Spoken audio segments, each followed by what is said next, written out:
নবনীরদনিন্দিত কান্তিধারম রসসাগর নাগর भूपवरं। हरे कृष्णा। सभी को सादर प्रणाम। आज स्कंद 4 अध्याय 30 श्लोका नंबर 17 से हम लोग पाठ करेंगे। श्लोका नंबर 17। दिव्य वर्ष सहस्राणाम सहस्राम अहम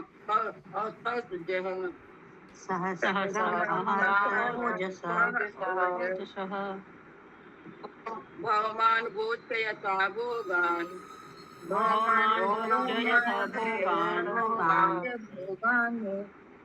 वेदिभ्यश्च अनुग्रहात् मम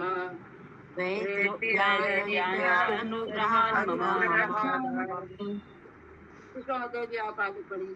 अनुवाद। ठीक है माता जी। अनुवाद। तब श्री भगवान ने सभी प्रचेताओं को आशीर्वाद दिया। हे राजकुमारों, मेरे अनुग्रह से तुम इस संसार की तथा स्वर्ग की सभी सुविधाओं को भोग सकते हो। तुम उन्हें बिना किसी बाधा के पूर्ण समर्थ रहते हुए 10 लाख दिव्य वर्षों तक भोग सकते हो। तात्पर्य। श्री भगवान ने प्रचेताओं को जितनी लंबी आयु का आशीर्वाद दिया वह स्वर्ग लोक की काल माप के अनुसार परिगणित होती है। इस पृथ्वी लोक में हमारे 6 मास स्वर्ग लोक के 12 घंटों के तुल्य होते हैं। इस प्रकार 30 दिन बराबर 1 मास के और 12 मास 1 वर्ष के तुल्य है। प्रचेताओं को स्वर्ग लोक की इस परिगणना के अनुसार 10 लाख वर्षों तक सारी भौतिक सुविधाएं भोगने का वर प्राप्त हुआ। यद्यपि यह आयु अत्यंत दीर्घ है, किंतु प्रचेताओं को संपूर्ण शारीरिक बल से युक्त रहने का वर प्रदान किया गया। यदि कोई इस भौतिक संसार में अनेक वर्षों तक जीवित रहना चाहता है तो उसे वृद्धावस्था, अक्षमता तथा अन्य अनेक कष्ट सहने होंगे, किंतु प्रचेताओं को संपूर्ण शारीरिक बल सहित भौतिक भोग भोगने का वर मिला। यह विशेष सुविधा उन्हें इसलिए दी गई जिससे वे पूरी भक्ति करते रहें। अगले श्लोक में इसकी व्याख्या की गई है। हरे कृष्ण। हरे कृष्णा। इस श्लोक में विदुर जी मैत्रेय मुनि से पूछ रहे हैं। तो इस समय भगवान ये प्रचेताओं के बारे में बता रहे हैं। भगवान जी मैत्रेय मुनि कह रहे हैं कि भगवान प्रचेताओं को आशीर्वाद देते हैं कि 10 लाख तुम्हारी आयु हो और तुम देवताओं लोग के लोक में बहुत समय तक वास करके वहाँ पे जो ये मुनि थे, एक कांडो मुनि थे और उन्होंने एक अप्सरा से शादी की थी। उनकी एक बेटी थी जो अप्सरा छोड़ के चली गई थी। उस बेटी को उससे आप लोग शादी करें। उस वृक्षों ने उसको संभाल के रखा है, तो उससे शादी करने के लिए बोल के भगवान उनको आशीर्वाद देते हैं और चले जाते हैं। कहते हैं कि हम लोग का जो पृथ्वी का जो जितना मतलब कि गणना है और देवता लोग का जो बहुत फर्क होता है उसमें। और यहाँ पे किसी का कोई क्वेश्चन है इस श्लोक से? माता जी ये वाला नहीं समझ में आया। पृथ्वी लोक के हमारे 6 मास स्वर्ग लोक के 12 घंटों के तुल्य होते हैं। ठीक है, यहाँ तक तो समझ में आया। इस प्रकार 30 दिन बराबर 1 मास के और 12 मास 1 वर्ष के तुल्य। ये तो हमारा है। ये तो पृथ्वी लोक का माता जी। हाँ हाँ। तो फिर ये तो प्रचेताओं का नहीं हुआ। नहीं, यहाँ पे भी 6 मास और ये तो लाइन है। जैसे हम लोग का 6 महीना पूरा होता है, उन लोग का 12 घंटा होता है। हाँ, जैसे आप 12 घंटा देखो कि ब्रह्मा जी तो मतलब कि हम लोग का जो 12 मास है, 12 मास वो उन लोगों का 24 घंटा हुआ। 6 मास 12 घंटे के बराबर है, तो 12 मास 24 घंटा हुआ ना। हाँ हाँ माता जी, आप ठीक बोल रहे हैं। वही ठीक है। हम लोग का 1 वर्ष, हम लोग का 24 घंटा, उन लोग का 1 दिन, हम लोग का 1 वर्ष, उन लोग का 1 दिन। जैसे हम लोग देखे थे ना, ब्रह्मा जी 1 दिन के लिए ले गए ब्रह्म लोक में बछड़े को, या पृथ्वी पर 1 वर्ष बीत गया ना, वैसा हुआ। हाँ हाँ ठीक। श्लोका नंबर 18। अतामयी अनपायिन्याम हरे कृष्ण माता जी। गुणाशयः भक्त्या गुणाशयः विषयः उपयस्य स्था मद्धामा उपयास्तमद्धामा निर्विद्या निर्यादत। निर्विद्या निर्यादत। वो माता जी कुछ पूछ रही हैं, कौरवी माता गौरवी जी। माता जी पूछ रही है। हाँ माता जी बोलिए। बोलिए माता जी। মাতাজি পৃথিবী 6 মাস স্বর্গলোকের 12 ঘন্টার সমান, তাহলে 6 মাস মানে 12 ঘন্টা মানে তো দিনের অর্ধেক দিন, মানে 24 ঘন্টায় তো একটা দিন হয়, তাহলে কি সেটাকেও ধরতে হবে? মাতা জি এটা আমাদের নয়, আমাদের তো 6 মাস হয়ে গেল না, ওনার হয়েছে 12 ঘন্টা দেবতা লোক। আচ্ছা আচ্ছা আচ্ছা, ঠিক আছে ঠিক আছে। আমাদের 365 দিন হলে ওদের একদিন হবে, আমাদের এক বছর হলে ওদের একদিন। আচ্ছা আচ্ছা আচ্ছা আচ্ছা, ঠিক আছে। बढ़िया माता जी। अनुवाद। हाँ, अनुवाद। तत्पश्चात तुम मेरे प्रति शुद्ध भक्ति विकसित करोगे और समस्त भौतिक कलमश से मुक्त हो जाओगे। उस समय तथाकथित स्वर्गलोक तथा नरक लोक में भौतिक भोगों से पूर्णतया विरक्त होकर तुम मेरे धाम को लौटोगे। तात्पर्य: भगवत कृपा से प्रचेताओं को विशेष सुविधाएं प्रदान की गई थी।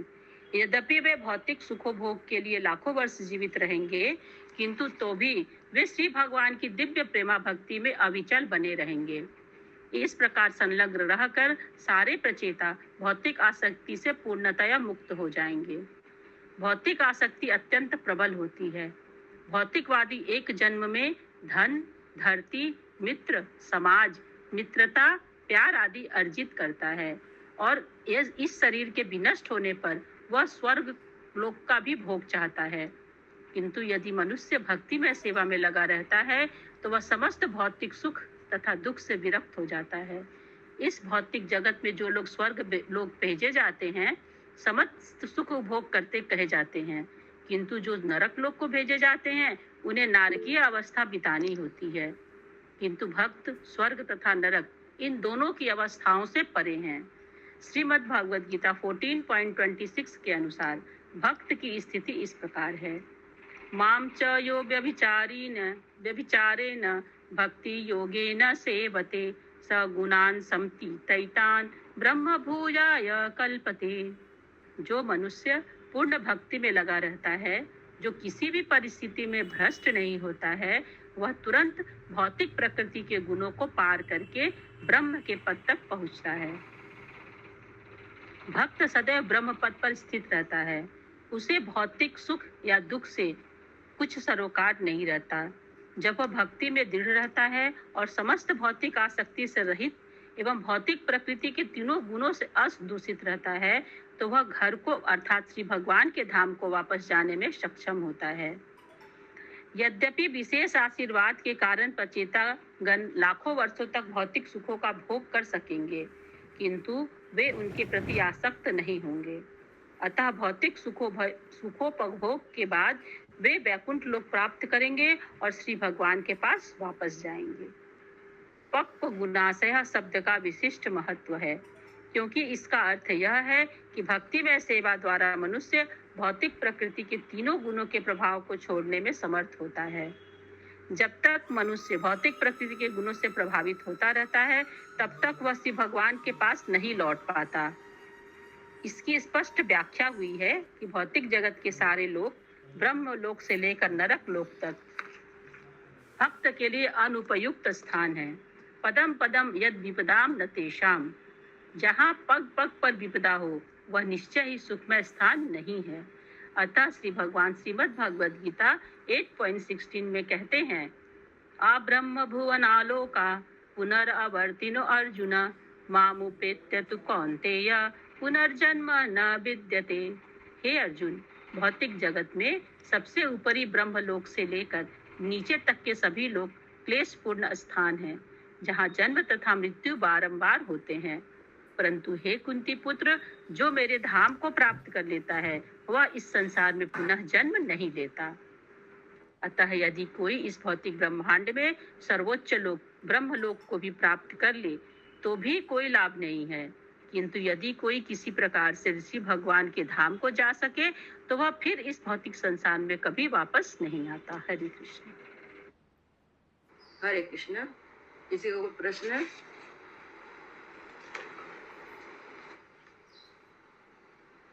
इस श्लोक में बताया जा रहा है, प्रभुपाद जी बता रहे हैं कि भक्ति सर्वोच्च है। भक्ति करने से यदि ब्रह्मलोक तक भी भक्ति नहीं कर रहे हैं, सकाम कर्म कर रहे हैं, ब्रह्मलोक तक भी गए हैं तो भी हमको नीचे आके गिरना पड़ता है। लेकिन यदि हम भगवत धाम जाते हैं तो फिर वहां से हमारा जन्म मरण से छुट्टी मिल जाता है हमको।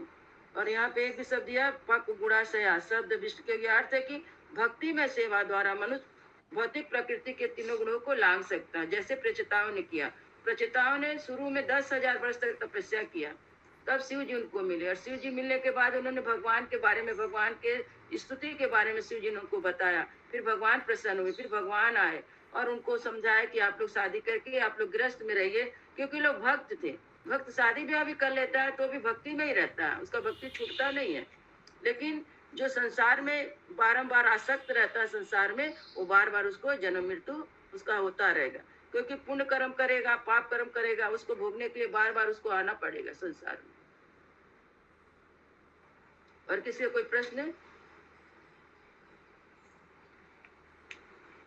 मदन मोहन प्रभु जी हाथ उठाए क्या?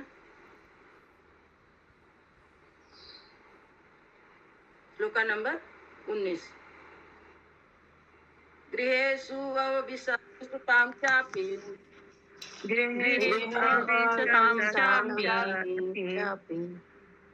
तां कुशला कर्मणां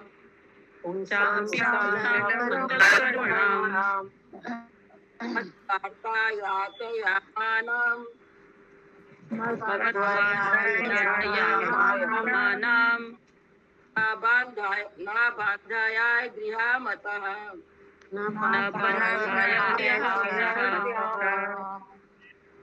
अनुवाद।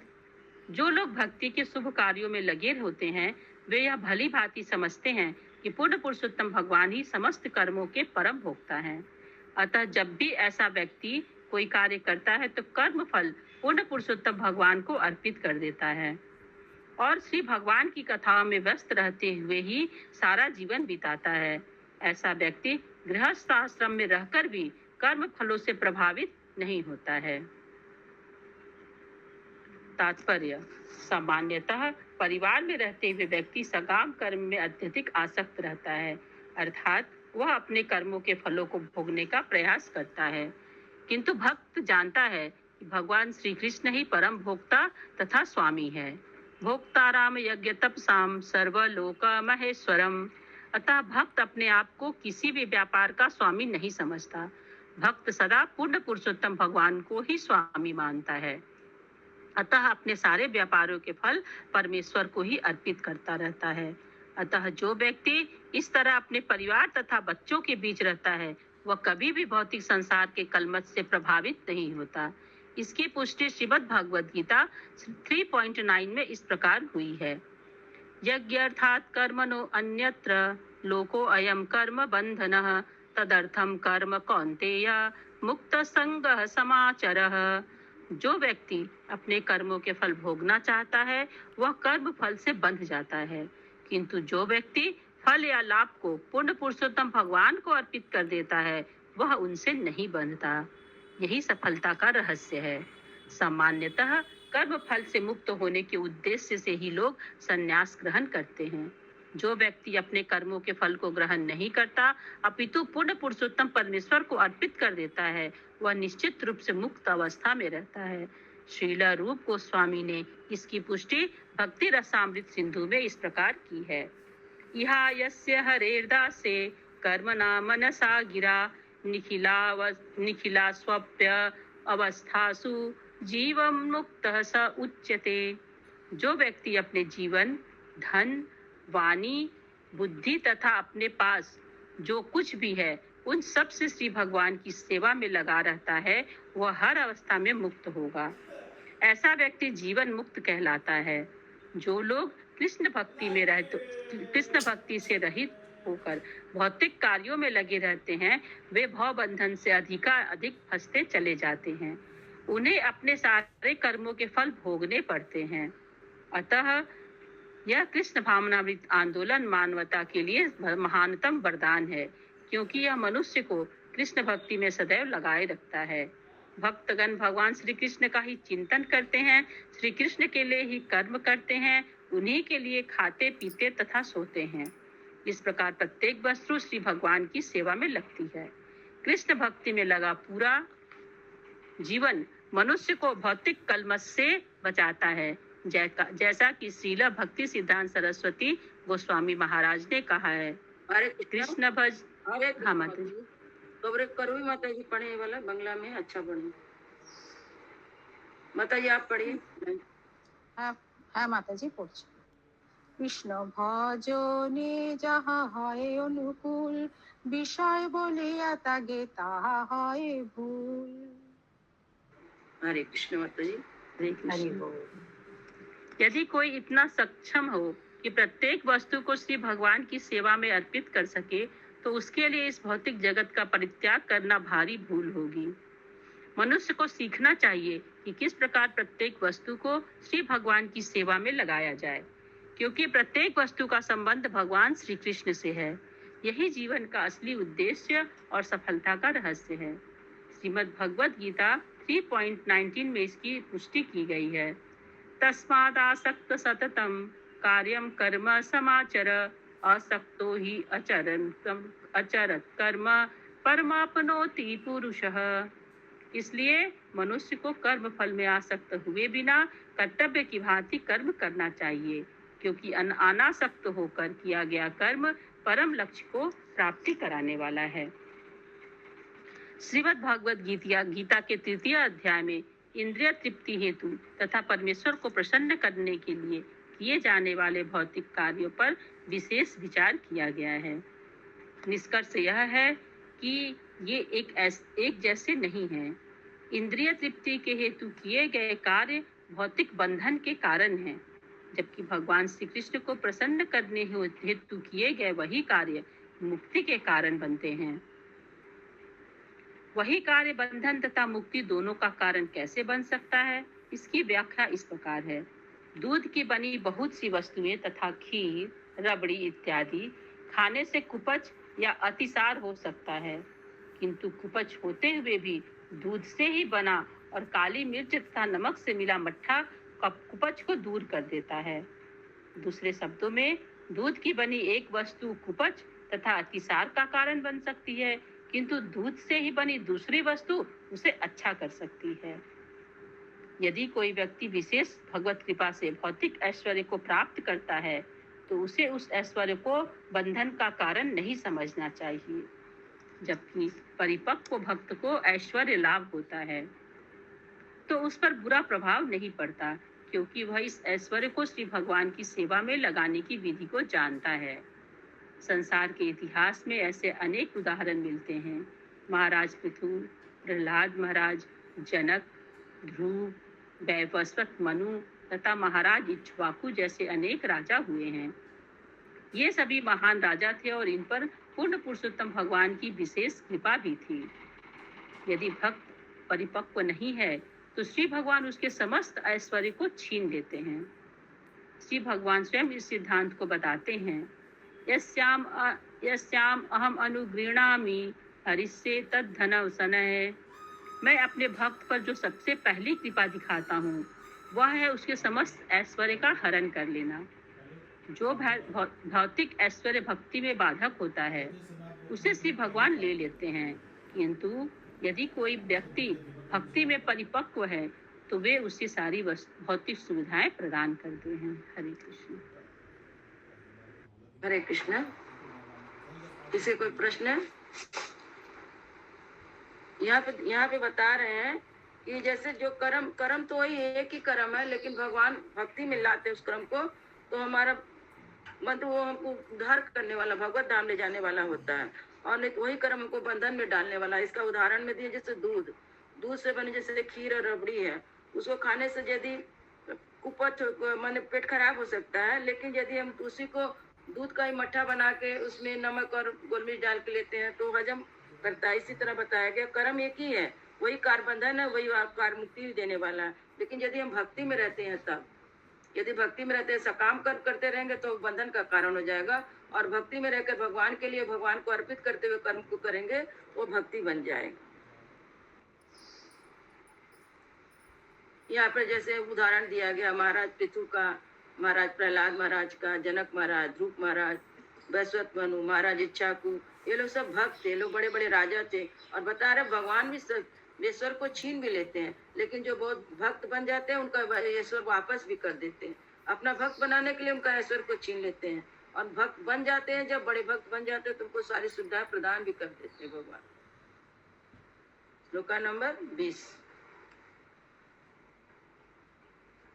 न व्यकृते यज्ञो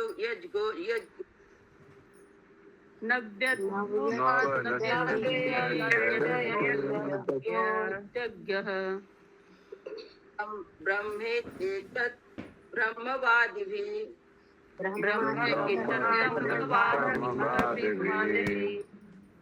न मुह्यन्ति न शोचन्ति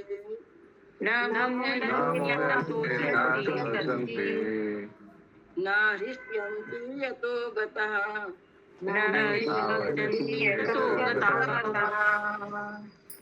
अनुवाद। सदैव भक्ति कार्यों में संलग्न रहकर भक्तजन अपने आप को तरोताजा तथा अपने कार्यों को सदैव नवीन, नया नया अनुभव करते हैं।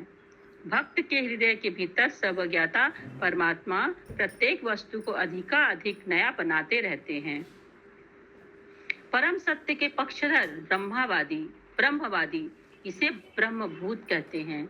ऐसी ब्रह्मभूत अर्थात मुक्त अवस्था में मनुष्य कभी मोहग्रस्त नहीं होता, न ही वह शोक करता है, न वृथा ही हर्षित होता है, और यह ब्रह्मभूत अवस्था का कारण होता है। तात्पर्य: भक्त अपने अंतःकरण में स्थित परमात्मा द्वारा अनेक प्रकार से भक्ति में अग्रसर होने हेतु प्रेरित होता रहता है।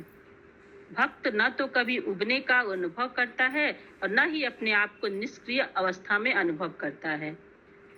भौतिक जगत में यदि कोई किसी भौतिक नाम को बार बार पुकारे तो वह कुछ मिनटों में उठता है, किंतु हरे कृष्ण मंत्र की मनुष्य अरहनिश थके बिना जप कर सकता है, फिर भी वह उबेगा नहीं।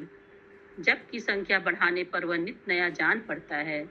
श्रीला रूप गोस्वामी का कहना है, यदि किसी तरह उन्हें लाखों कान तथा जीभ मिल जाते तो वे हरे कृष्ण महामंत्र के जप का दिव्य आनंद का आस्वादन कर सकते। अत्यंत उन्नत भक्त के लिए कोई भी वस्तु प्रेरणाहीन नहीं लगती। श्रीमद् भगवद गीता में भगवान श्री कृष्ण कहते हैं कि वे प्रत्येक व्यक्ति के अंतःकरण में स्थित हैं और वे स्मरण तथा विस्मरण कराने में जीव की सहायता करते हैं। भगवत कृपा से भक्त प्रेरणा ग्रहण करते हैं। तेसाम सतत युक्तानां भजताम प्रीति पूर्वकम ददामि बुद्धि योगम तम येन माम उपयान्ति ते। जो मुझ में निरंतर श्रद्धा रखते हैं और प्रेम पूर्वक मेरी पूजा करते हैं, उन्हें मैं बुद्धि प्रदान करता हूँ जिससे वे मेरे पास आ सकते हैं। श्रीमद् भगवद गीता 10.10। जैसा कि कहा जा चुका है, जो भक्ति के शुभ कार्य कुशल कर्मणा नाम में लगे होते हैं वे परमात्मा द्वारा निर्देशित होते हैं, जिसे इस श्लोक में ज्ञ कहा गया है, अर्थात वे जो भूत, वर्तमान, भविष्य सभी जानते हैं। परमात्मा केवल एक निष्ठ शुद्ध भक्तों को ही आदेश देते हैं कि वे पूर्ण पुरुषोत्तम भगवान तक पहुंचने में किस प्रकार प्रगति कर सकते हैं। इसके संदर्भ में श्रील जीव गोस्वामी कहते हैं कि परमेश्वर के पूर्ण विस्तार परमात्मा प्रत्येक व्यक्ति के हृदय में स्थित है, किंतु भक्त के हृदय में वे स्वयं अपने आप को अधिकाधिक नवीन रूप में प्रकट करते हैं।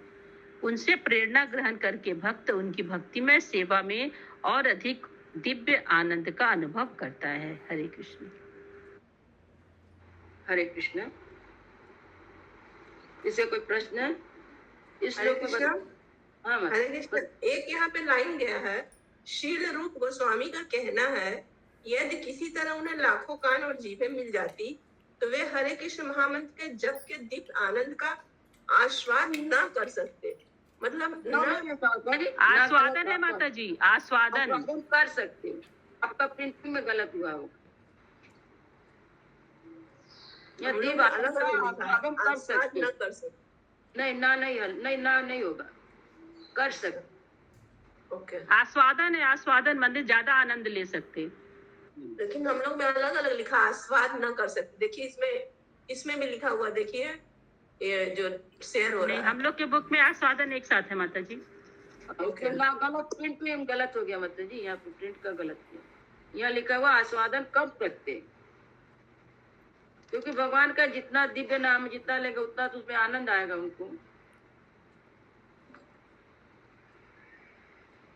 लेकिन यहाँ पे दिया गया कि भगवान का जितना नाम लेते जाए उतना हम लोग को नवीन नवीन लगेगा ना। भगवान हर समय नया ही नया लगते हैं। यदि हम लोग भागवतम पढ़े, आज पढ़े, कल पढ़े, फिर बाद में इसको दोहरा कर भी पढ़ेंगे तो हमको लगेगा नया ही पढ़ रहे हैं, कोई पुराना नहीं होगा। भगवत गीता बोलिए, भागवतम बोलिए, कोई भी ग्रंथ बोलिए, भक्ति रत्नाकर बोलिए या चैतन्य चरितामृत, आप जितना बार भी पढ़िए उसको जब भी पढ़ेंगे आपको लगेगा कि नया से ही पढ़ रहे हैं, कुछ इसमें नया चीज मिल रहा है। कि भगवान का नवम नाम ही है। भगवान 16 वर्ष के ही रहते हैं और भगवान हम हमेशा नए ही रहते हैं। इस तरह भक्त को भी ऐसा ही अनुभूति होता रहता है। और भक्त कई भक्ति में थकता नहीं है, जितना भी करता जाएगा थकेगा नहीं, अंदर से उसका उत्साह बना रहता है। आज का अंतिम श्लोक मैत्रेय जी कह रहे विदुर जी से। मैत्रेय वाच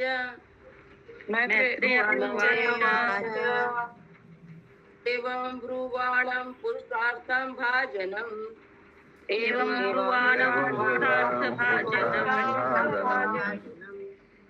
जनार्दनं प्राञ्जलयं प्रचेतस।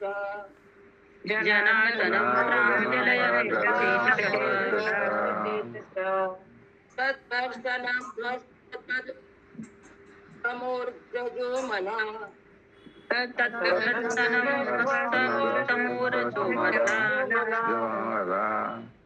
गिरा गिरां गदगदया श्रुहिदत्तमम्।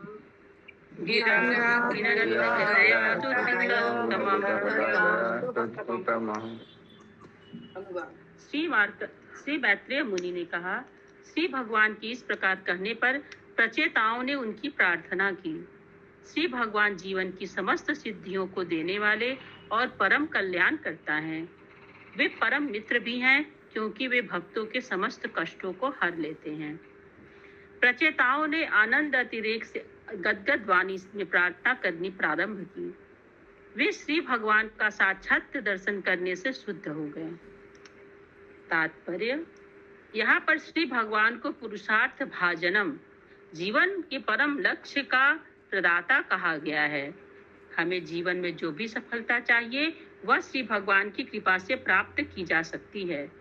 चूंकि प्रचेताओं ने श्री भगवान की कृपा प्राप्त कर ली थी, अतः वे भौतिक गुणों के कलमश के प्रभाव के पात्र नहीं रहे। उनसे सारे भौतिक गुण इसी तरह दूर हो गए जिस प्रकार सूर्य के उदय होते ही अंधकार भाग जाता है। चूंकि श्री भगवान उनके समक्ष प्रकट हुए, अतः रजो तथा तमो गुणों का सारा कलमश पूर्ण रूप से दूर हो गया। इसी प्रकार जब शुद्ध भक्त हरे कृष्ण महामंत्र का जप करता है तो वह भी समस्त कलमश से शुद्ध हो जाता है, क्योंकि श्री भगवान नाम तथा श्री भगवान एक हैं, जैसा कि श्रीमद् भगवद गीता 1.2.17 में कहा गया है। शृण्वतां स्वकथा कृष्णः पुण्य श्रवण कीर्तनः हृदयन्तः स्थो हि भद्राणि विधुनोति सुहृत्सताम्। पूर्ण पुरुषोत्तम भगवान श्री कृष्ण जो प्रत्येक हृदय में स्थित परमात्मा है और सत्यनिष्ठ भक्तों के कल्याण करता है, अपने उन भक्तों के हृदयों को भौतिक सुख की इच्छाओं से विमल करते हैं जो उनके संदेशों को सुनने हेतु उत्सुक रहते हैं। ये संदेश ठीक से श्रवण तथा कीर्तन करने पर अत्यंत कल्याणकारी होते हैं। श्री भगवान का पवित्र नाम स्वयं श्री भगवान है। यदि कोई नाम का उच्चारण करता है तथा सुनता है तो वह शुद्ध हो जाता है। क्रमशः सारा भौतिक कलमश दूर हो जाता है। प्रचेतागण श्री भगवान की उपस्थिति के कारण पहले ही शुद्ध हो चुके थे, अतः वे हाथ जोड़कर समुचित प्रार्थना कर सके। दूसरे शब्दों में जैसे ही भक्तगण भक्ति में लग जाते हैं तो तुरंत ही उनके सारे भौतिक कलमश दूर हो जाते हैं, जिसकी पुष्टि श्रीमद् भगवद गीता में हुई है। सगुणान समतीतैतान ब्रह्म भूयाय कल्पते। कभी कभी भक्तजन असंतुष्ट हो जाते हैं, इसलिए भगवान उन्हें अपना साक्षात दर्शन नहीं देते। अतः जब प्रचेताओं ने साक्षात श्री भगवान को देखा तो उनकी अप्रसन्नता दूर हो गई। हरे कृष्ण। हरे कृष्ण। श्रीमद् ग्रंथराज भागवतम की जय। शिला प्रभु जय जय।